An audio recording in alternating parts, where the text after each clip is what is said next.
Germantown Super Speciality Hospital. Dr. Mir Jawad Zar Khan, senior experienced orthopedic surgeon, bone fracture, joint replacement, hip replacement or spine surgery.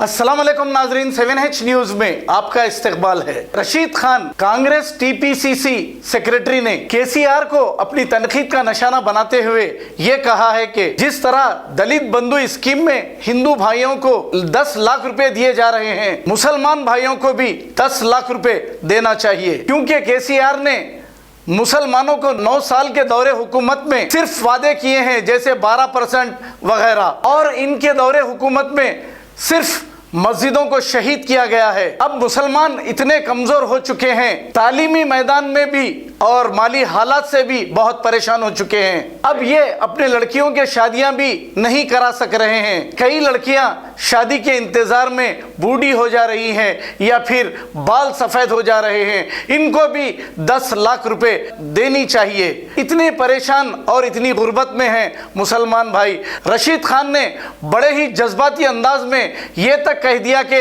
अगर इनकी बातों को नहीं माना जाएगा तो प्रगति भवन का घेराव करूंगा और भूख हड़ताल भी बैठूंगा, क्योंकि हमारी बहनों को जब तक इंसाफ ना दिलाऊं मैं खामोश नहीं बैठूंगा।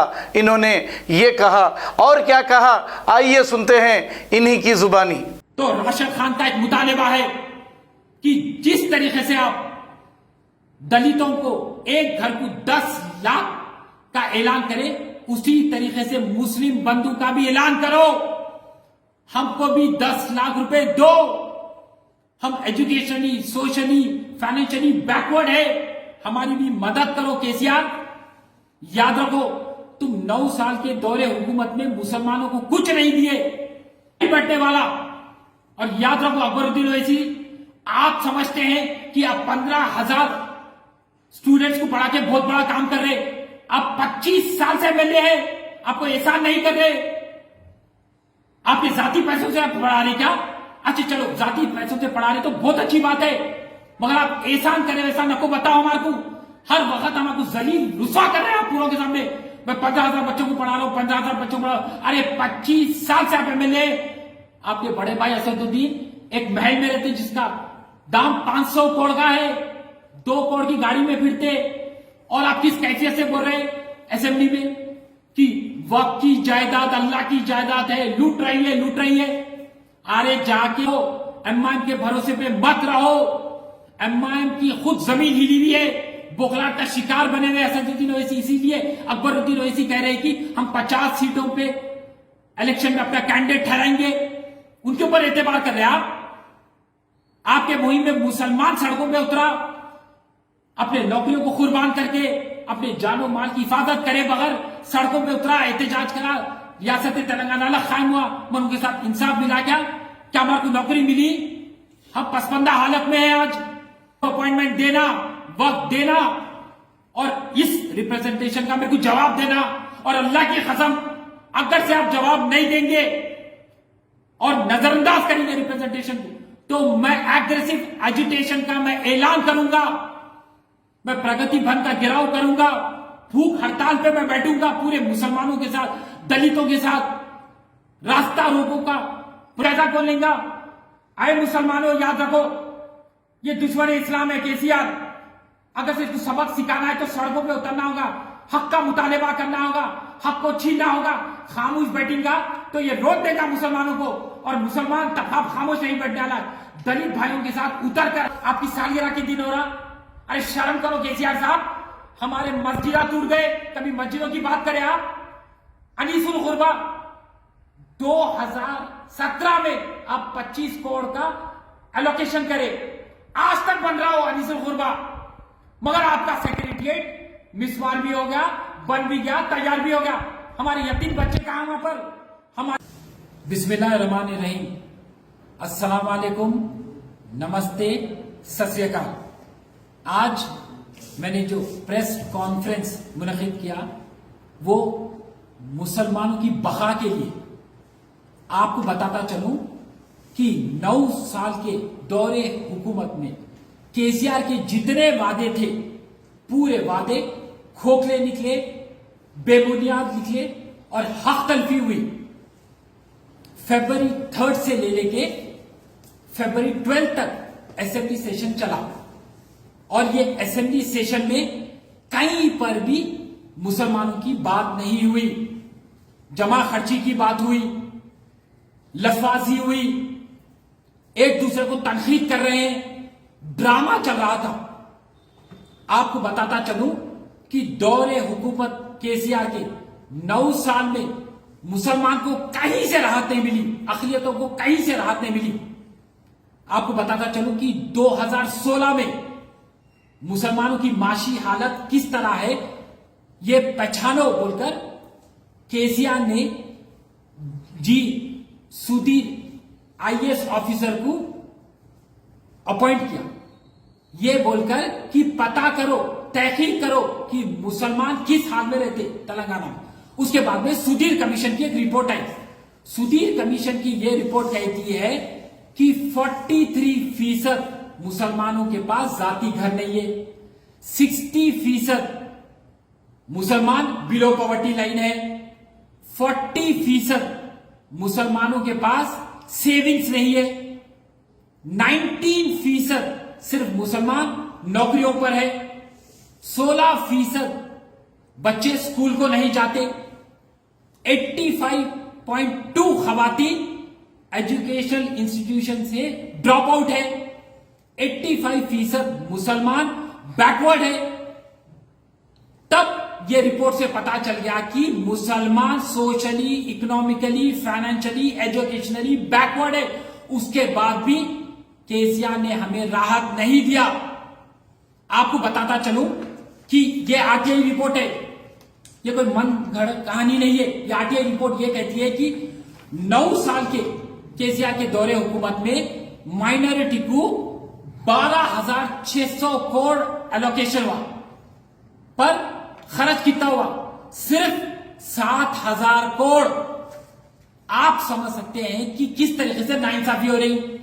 अरे केसीआर की हुकूमत आने से पहले केसीआर ने क्या वादा किया था मुसलमानों से? 12% तहफुजात देगा, मिला 12% तहफुजात।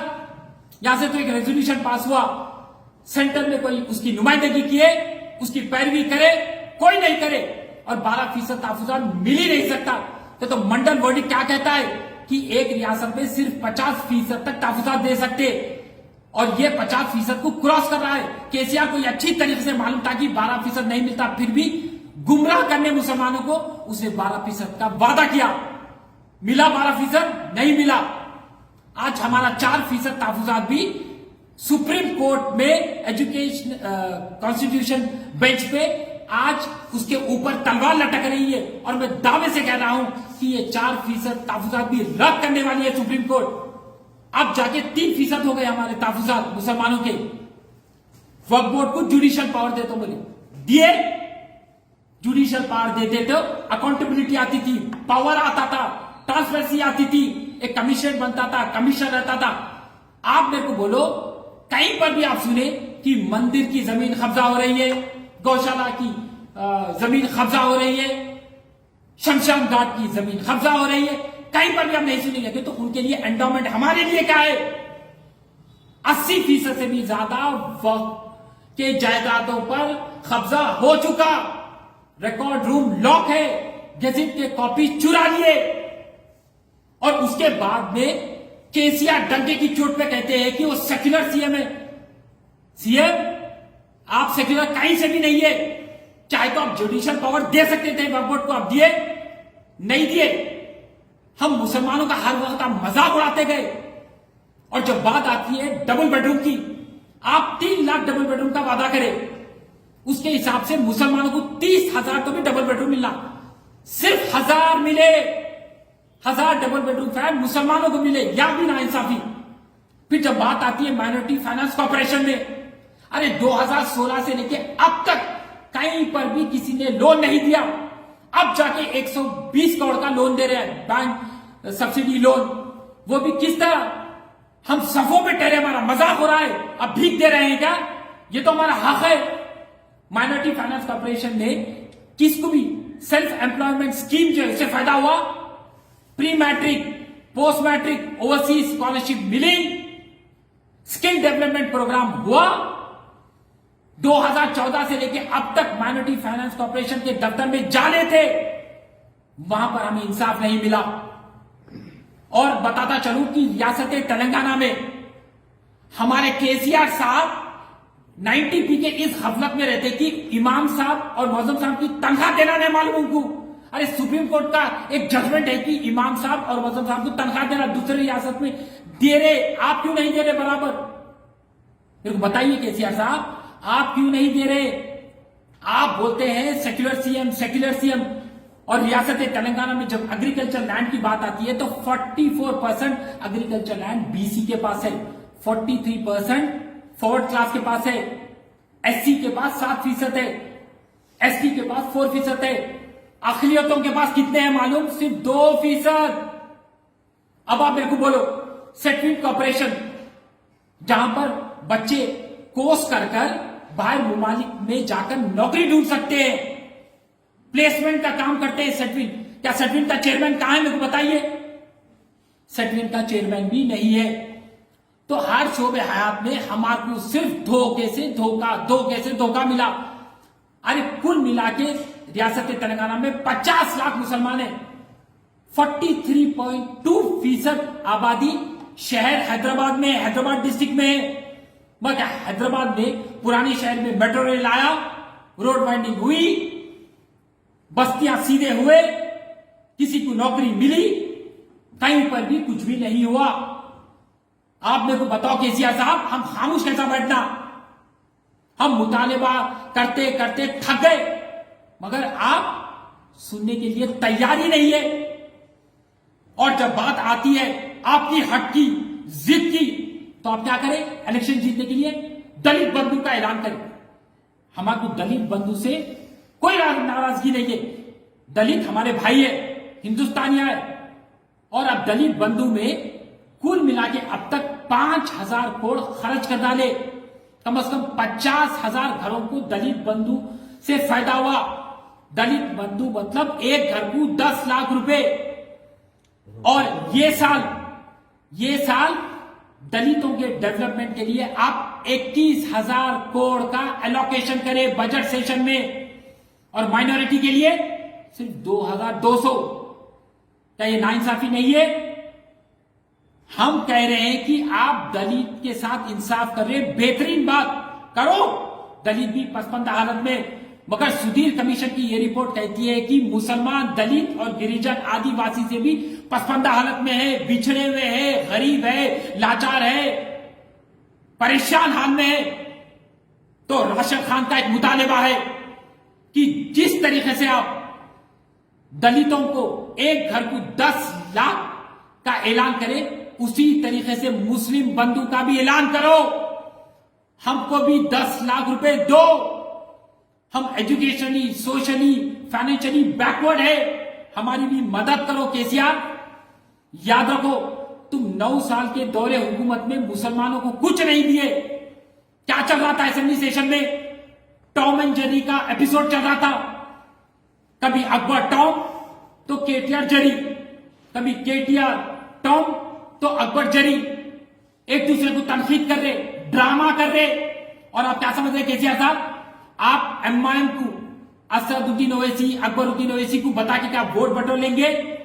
आप ये बार वोट बटोर नहीं सकते। क्या तो मुसलमान को अच्छी तरीके से पता चल गया कि आप मुसलमान कौम के पीछे खंजर भोंक रहे हैं।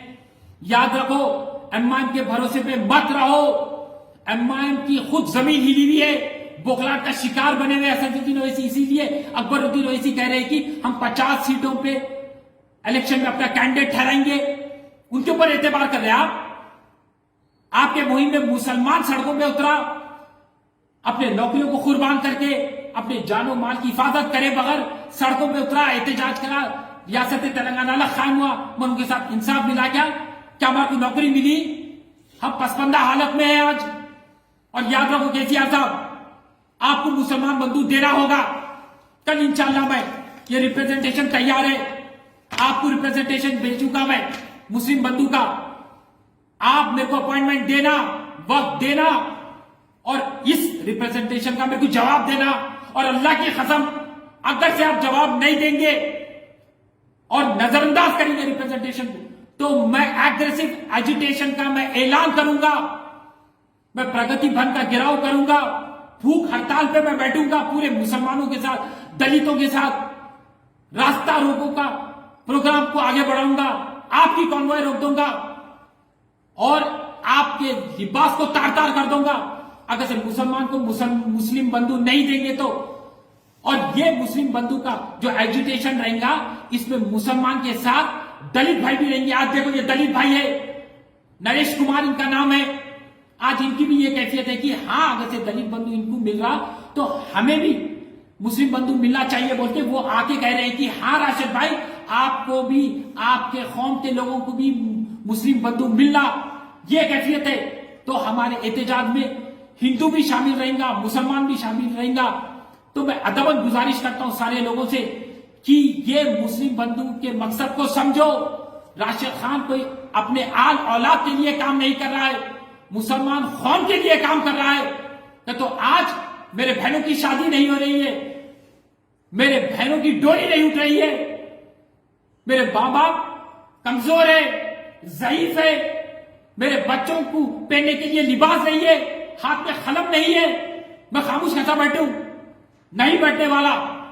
और याद रखो अकबरुद्दीन ओवैसी, आप समझते हैं कि आप 15,000 स्टूडेंट्स को पढ़ा के बहुत बड़ा काम कर रहे, आप 25 साल से एमएलए हैं, आपको एहसान नहीं कर रहे, आपके जाति पैसों से आप पढ़ा रहे क्या?